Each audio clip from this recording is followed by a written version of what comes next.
Welcome back, Fantasy Fiction Fanatics. It's great to see you again, and I hope you're doing well. I'd really quick like to apologize for the lighting of this video. I know I have tons of light coming in from behind me, and I'm trying to balance that out from my lights coming in front of me, so hopefully it doesn't look too weird.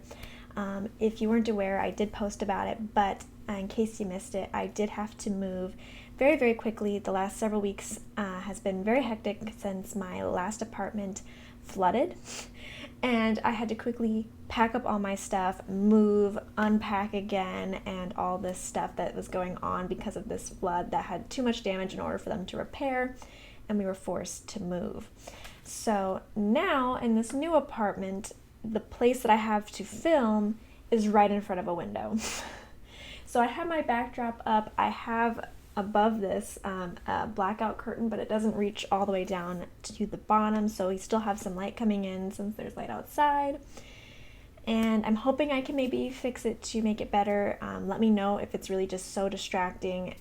Otherwise, I might just have to deal with it if I'm not able to figure out exactly how to cover it well enough if I'm going to film during daylight hours. So I apologize again also for any future videos that have this, especially if it's pretty annoying, but I'm still figuring out this new spot and figuring out what the best way to set up my filming stuff is. So hopefully it's not too terrible for you. Also on housekeeping notes, thank you so much to everyone who has recently subscribed, as well as all my subscribers in general, since I have finally reached over 1,000 subscribers. Thank you so much to everyone who has joined my community and who watches my content and enjoys it. It truly means a lot to me, and this is a really big milestone for me personally. So keeping that in mind, I thought it'd be really fun to celebrate this milestone with a Q&A video in the short future. It'll probably be still a couple of weeks to a month maybe before it comes out, just so I can have a chance to have you guys ask questions of me, and also then to be able to film and everything like that. So if you have a question for me that you'd like me to answer in the Q&A, please drop it down below. I would love to see your questions, love to answer them for you. It can be of fantasy or of personal nature. I don't mind either way. So whatever kind of question you'd like to ask, go ahead and put it down in the comments so I can see it and I can compile the list for the Q&A video. So thank you in advance for all of you who are submitting questions, and I look forward to filming that video for you guys.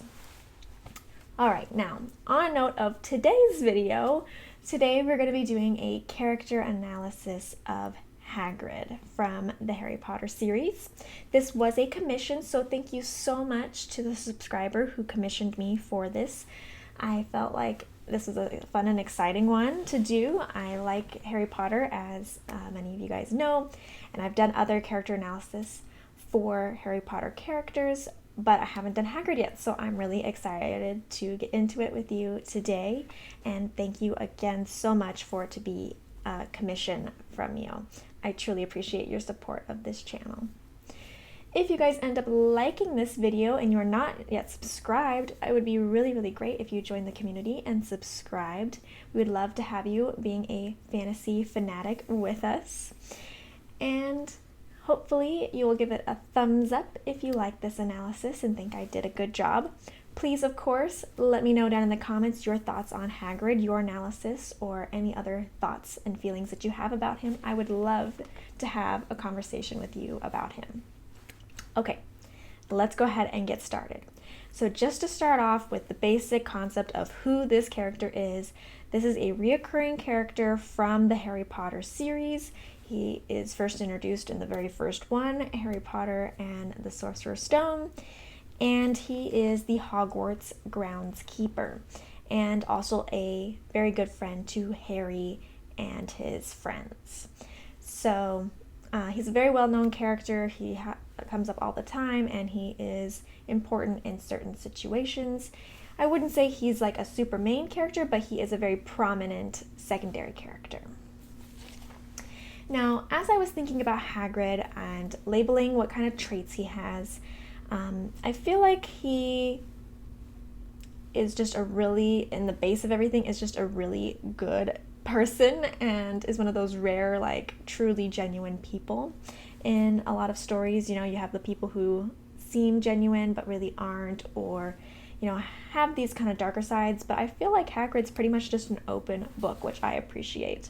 He's very loyal, super, super loyal. He's very kind and gentle in his demeanor and in his interaction with others. He's very non-judgmental. Of course, he does have opinions on things, but he presents everything as a very non-judgmental way, and he is not judgmental of people and what they think, how they act. He's very much a forgiving and open-minded person. He is very trusting, though, which sometimes can get him into trouble. But it's also a very good quality to be trusting and to feel like people deserve your trust. He's very honest, almost to a fault. Sometimes he really shouldn't say things or tell people things, but he will honestly tell you anyway. He's very patient. He is a teacher. At one point he becomes a teacher, and we really see his patience with the students as he teaches them and as he helps them grow. I would say he is simple in many ways, but what I mean by that is not in intelligence, but I mean more in his lifestyle. It's very much of a simplistic lifestyle. He doesn't need much to be happy. He just enjoys taking care of the grounds and his dog Fang. So very simplistic lifestyle. He's not really into grandeur or anything else like that, which goes along with him being kind of an easygoing, trustworthy kind of person. Though he is talkative, and sometimes, again, with that honesty, he can get himself into trouble by saying things that he really shouldn't and then regrets saying later. So overall, he's just a really good character that you can rely on, that you trust, that you know is going to be there for you when you need him. And he's just a really great guy, at least in my opinion, and based on the traits that he has, I feel like it is, what is the word I'm looking for? A authentic representation of him. There we go. Authentic was the word I was trying to think of. So if you think of any other traits or any thoughts on these traits, let me know down below. I'd love to see if you have a different viewpoint of Hagrid, or what you think I've missed, or maybe added that wasn't really there, that maybe I misinterpreted. All right, next let's talk about what he brings to the story. So what a character brings to the story is usually kind of like the role that they fill and what it is that they help with the plot or with the characters, or just that kind of vibe. Is what do they bring to this story? What is the reason that they're in the story? Because every character has a reason to be in a story.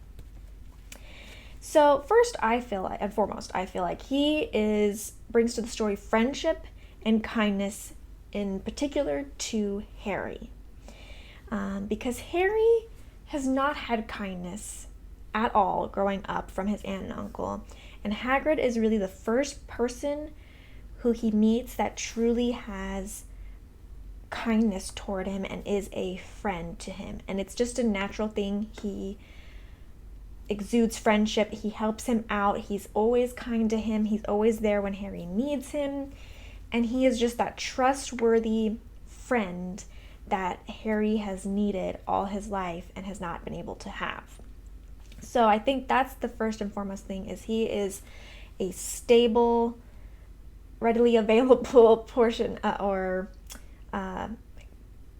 to go to when you need kindness and you need friendship. He is the go-to. So I think he is that way with a lot of the kids, but in particular, since Harry is our main character and he has had such a hard time in his life, that this is very important, especially in relationship to Harry. And so I really, really appreciate Hagrid for that role, even if it is kind of a simplistic one. Next, I think his role is to be a guide or to give guidance. Sometimes intentionally he's giving this guidance and he's explaining things to Harry and he's telling Harry how things work in the wizarding world, since Harry is not used to the wizarding world. Sometimes it's unintentional, where he says things that he really shouldn't have, but he does, and then Harry has an idea of what he should be doing based on whatever Hagrid says. Like, for example, in book number 1, Harry's trying to figure out what's going on with the Philosopher's Stone and the stuff, how it's being guarded at Hogwarts. And they talk about how there's a 3-headed dog in this one chamber, and Hagrid mentions that that's Fluffy. That is that's his pet, that he has given Dumbledore to help guard the stone, and that he needs to just play some music to calm him, and then the dog will fall asleep. And then he realizes he really shouldn't have said that to Harry, because he's not really supposed to be telling the secrets of what's guarding the stone.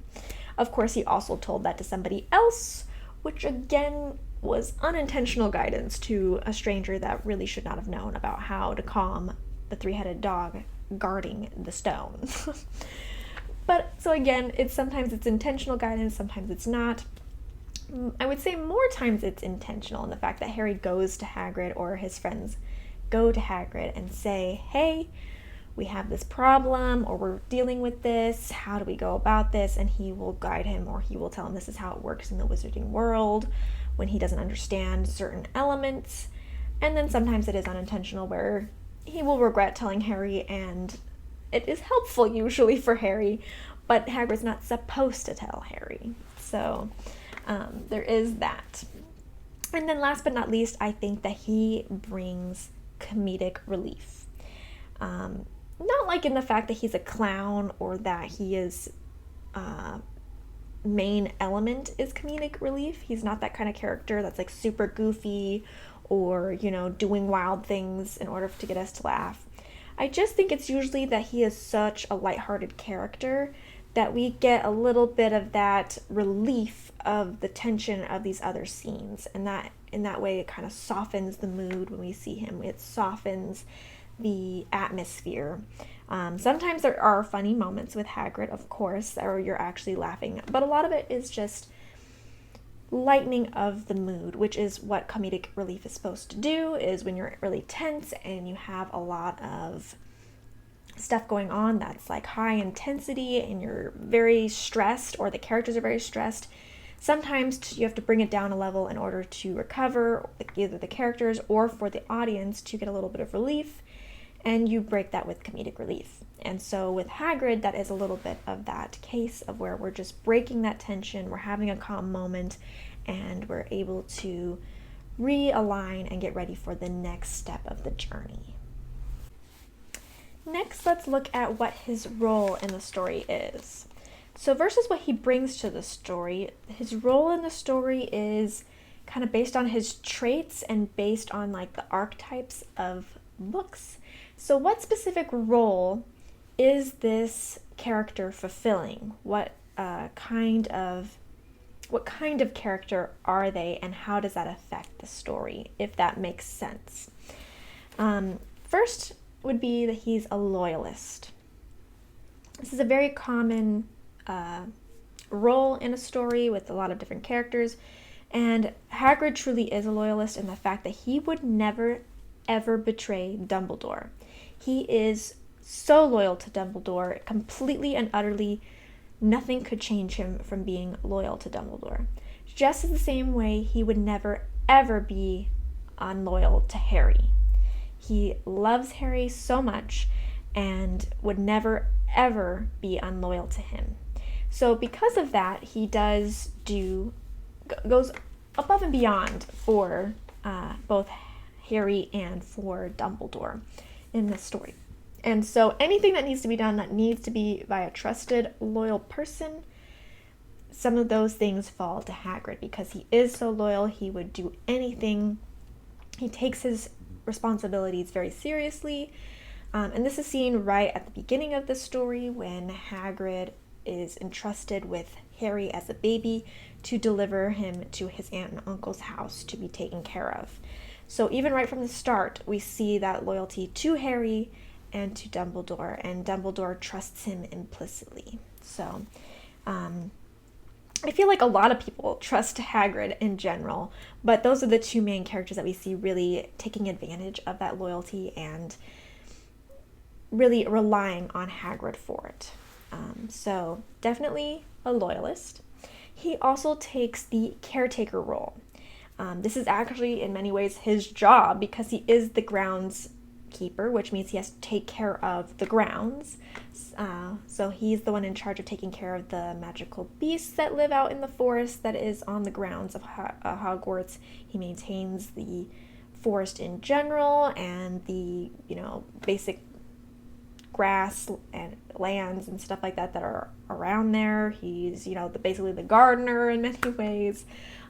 So there's a lot that he is a caretaker for, and especially those magical creatures, because there are a lot.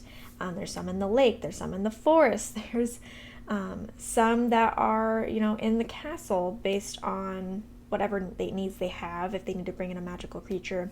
There is in the Goblet of Fire when they're bringing in dragons. He is not the main person taking care of them, but he is over watching them in order to make sure that they have what they need in order to take care of the dragons. So things like that. He is a caretaker of the land and of the creatures that live in that land. In some ways, he's a caretaker for Harry when he's there. And so he has that caretaker role.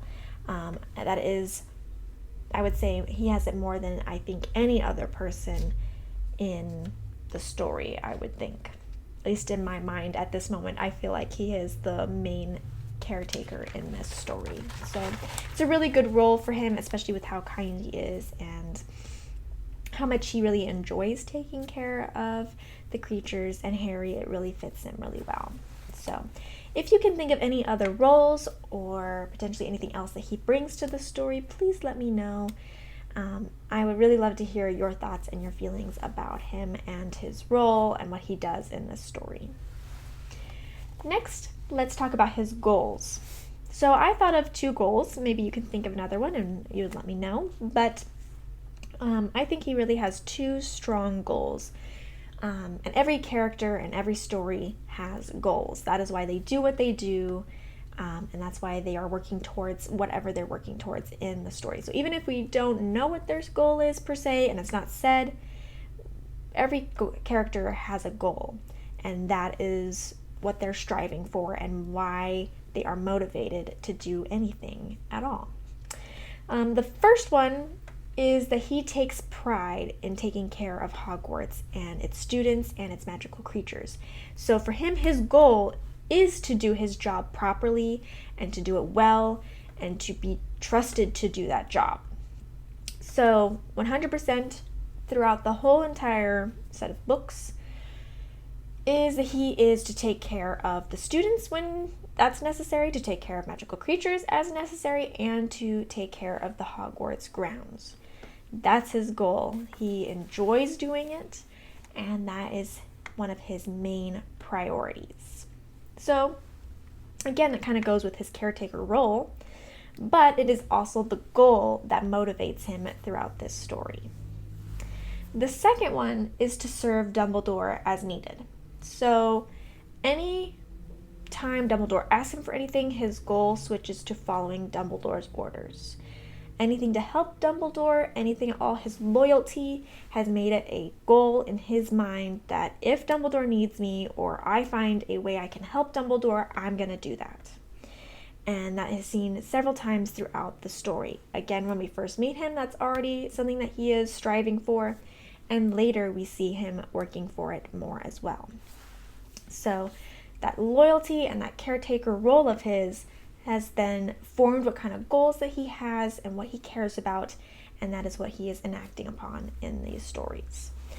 Let me know, though, if you think that I have missed one. It is very possible that I have, but those are the 2 main ones that I see when I'm thinking about this character and kind of seeing what he does and why he's doing things.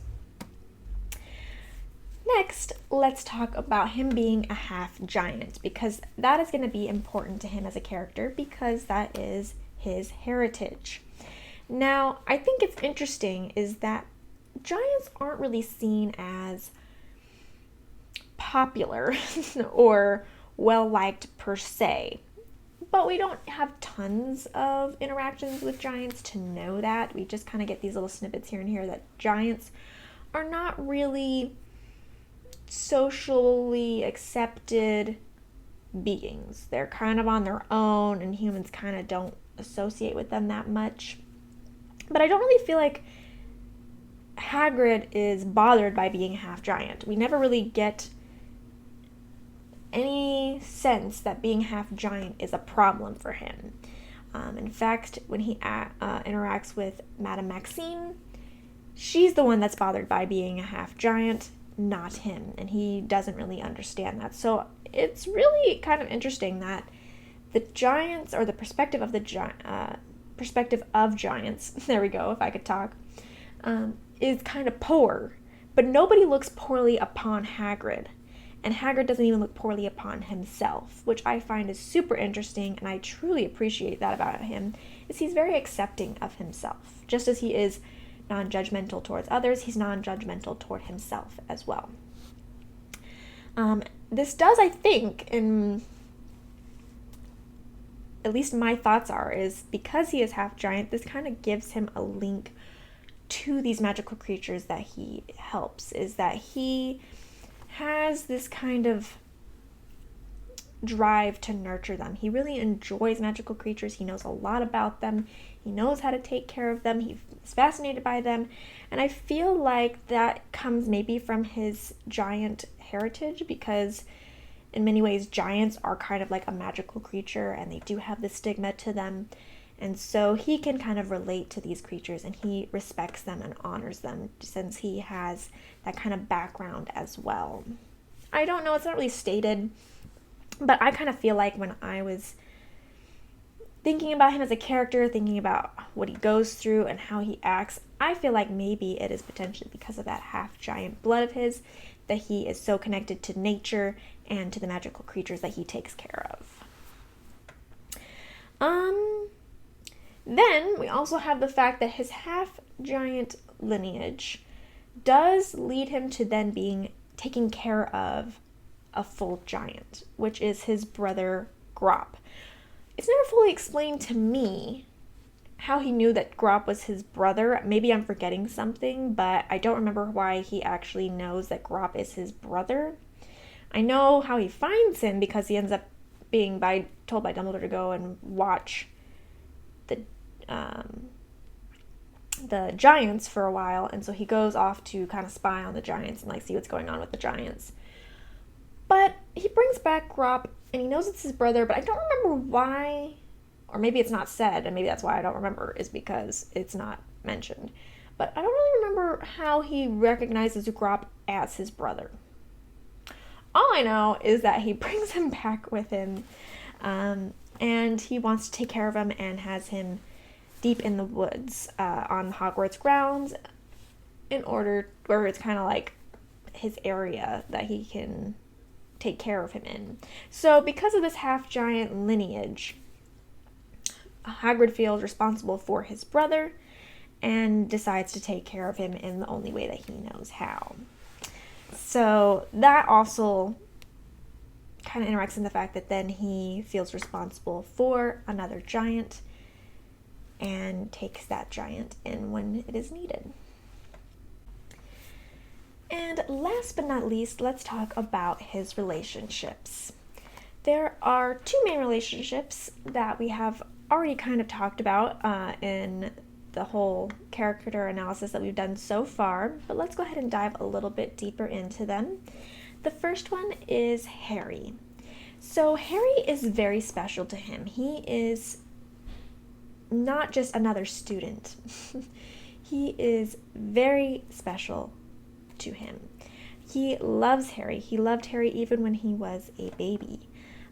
He feels responsible for Harry because he knew him and held him as a baby. So he really truly loves Harry and sees him as special. So because of that, that interaction is he has a closer knit bond with Harry than any of the other students. And because of this also, that relationship extends to Ron and Hermione, since they are Harry's best friends and they're usually all together when they come and visit Hagrid. So they have a little bit more of a special connection than other characters and other relationships that he has. This one is why Harry matters so much to him, why he's so loyal to him, why he does some of the things that he does. This is a relationship that truly is a strong bond. And it really affects him as a character, as his motivations, and such. So Harry is one of the top relationships for this character, in my opinion. And you can see how it's also reversed in the fact that Harry really cares about Hagrid, and it comes back and forth, and that affects the story and affects what can happen for Hagrid and for Harry. The second relationship that's really important for Hagrid is Dumbledore. And we've already talked about how loyal he is to Dumbledore, how much he respects him, how much he is trusted completely and trusts him completely. He would truly do anything that Dumbledore needed or asked of him, no questions asked. He will just get it done to the best of his ability.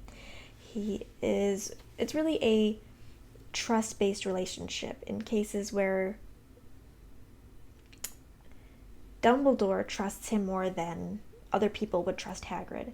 And Hagrid trusts Dumbledore even when there might be proof that he was not 100% on board. Or above board, sorry. So that reflects in the story and affects this character because that is one of his goals, is to serve Dumbledore.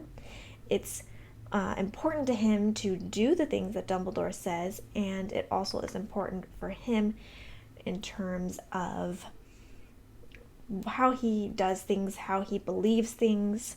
Like, for example, Snape. Everyone distrusts Snape except for Dumbledore, which makes it so that way Hagrid trusts Snape because Dumbledore does. So his character is affected by this important bond that he has with Dumbledore, especially since Dumbledore gave him a second chance. He was expelled from Hogwarts, though wrongly, as we find out, but Dumbledore still gave him a place to call it home and to be able to be around the wizarding world. So that is super important for him. We do have Grop as a relationship that Hagrid has, but it's more as a thing that we can see because of his relationship with Grop. We can see who Hagrid is, how kind he is, how caring he is, how much it doesn't matter whether it's hard or if other people would think that you're crazy. He's going to go ahead and do it anyway because he cares about his brother. But it's not really a two-way relationship. It's really a one-way relationship with Hagrid taking care of Grop and Grop being not really able to take care of himself or function as a person. So I feel like that relationship more reflects Hagrid than it does a relationship between two people and how we have balance at all. So I feel like those are the main relationships that define Hagrid. He did have a love interest in Madame Maxine, who was also a half-giant, but it didn't really go very far. At least I don't feel like it was portrayed as being long-lasting or really going and affecting him as a character as much. It was a long-distance relationship as well, and the fact that she did not live anywhere close. So I feel like there's not too much to say about Madame Maxine and his relationship other than that he really liked her and they did date. But no real strong bond in order to say this is affecting Hagrid as a person and as a character. So yeah, I feel like that is it for my discussion on Hagrid. Hopefully that helps you in your thinking about Hagrid and kind of fleshes out some of these things that are going on with him. Let me know if you think I missed anything, if you think I got anything wrong, if you want more details about any of the thoughts that I had, please let me know in the comments down below. I would love to hear from you and to see your thoughts and feelings about things. I do also have social media. I haven't been the best about keeping it updated lately, so sorry about that. Just a lot of things in my life have been pretty busy, but I do have those social medias, and you can reach me there as well if you need to. Facebook, Instagram, Twitter, or I guess now it's X. So any of those you can find me on. Also, I have a Discord, so check out the Discord and join us talking about all fun things of fantasy and getting updates about the channel if you'd like there. You can also direct message me on the Discord, so up to you. And yeah, I feel like that's it for me today. I hope you guys enjoyed this character analysis and will let me know your thoughts as well. And I'll see you guys in the next one. Bye.